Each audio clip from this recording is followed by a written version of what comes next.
On the other hand جو کہ میں ہمیشہ اپنے اسٹوڈنٹس کو کہتی ہوں, جب اسپیشلی میری بہت ڈسکشن جرنلسٹ اسٹوڈنٹس کے ساتھ رہتی تھی, sometimes like turned to hot discussion also, the thing was کہ آپ یونیفارم کے لوگوں کو کچھ بھی کہہ لیں, آپ ایک ایوریج برین کو آرمی میں بھیج دیجیے, نیوی میں بھیج دیجیے یا ایئر فورس میں بھیج دیجیے, یا تو اس کو گرومنگ کے ٹریننگ کے کورسز کرنے پڑیں گے, خود کو ایک گیون جو تھری شولڈ ہے وہاں تک اس کو پرفارم کرنا پڑے گا, یا پھر وہ اپنی پروموشن یا اپنی کمپرومائز کر کے پری میچور ریٹائرمنٹ لے کے گھر بیٹھ جائے گا. So either you are in to certain level of competence in the game or you are out of the game. کسی اور ڈپارٹمنٹ میں یہ دے کے دیکھیے, آپ نے پلیجرزم چیک رکھا ایچ ای سی میں, آپ کے کتنے پروفیسرز ایون ریکٹرز ایسے آئے جو کہ باہر کے ملکوں میں جا کے پی ایچ ڈی کر کے آئے, سرمایہ لگا کر آئے, ان کو تو آرمی نے نہیں کہا تھا کہ بھائی plagiarized P H D thesis لکھو. میرے خود کے ایک پروفیسر تھے اور وہ پوری انسلٹ پاکستان نے پاکٹ کی.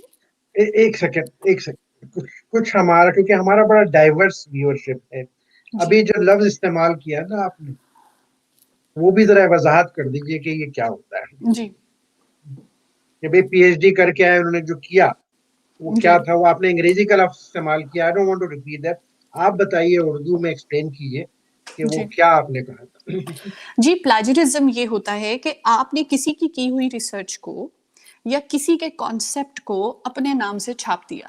تو ہم نے اس کے اوپر ایچ ای سی نے ایک سافٹ ویئر بنایا تھا جو کہ سملیرٹی نکال لیتا تھا کہ آپ نے نقل کی ہے, یا ہے تو یہ نقل ہی, وہی نقل جس پہ ہم میٹرک کے بورڈ میں بچے کو پکڑ کے تو اسے بیچارے کو فائن کرتے ہیں, تو ہے تو یہ نقل ہی. تو ایچ ای سی نے وہ ورڈ ٹو ورڈ میچنگ کا ایک سافٹ ویئر بنا دیا. تو ہم پتہ کیا کرتے تھے, اور میرے پاس ایسے بہت سے تھیسز آئے کہ آپ گوگل ٹرانسلیٹر پہ جاتے ہیں اینڈ وی پلے اسمارٹ.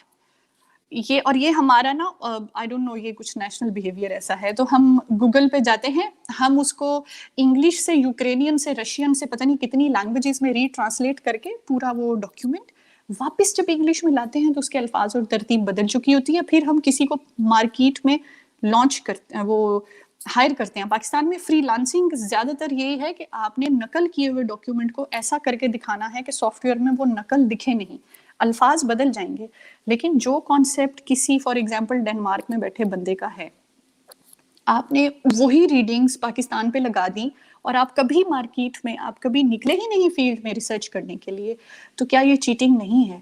تو وی ہیو ڈن دیٹ. میں اب یہ چونکہ نیشنل لیول پہ یہ چیزیں پکڑی گئی ہیں, بہت سے اسٹوڈنٹس نے کہا کہ اساتذہ کرام نے ہمارا کام اپنے نام سے چھپوا دیا. اس کے بعد ایک اور ٹرینڈ آیا.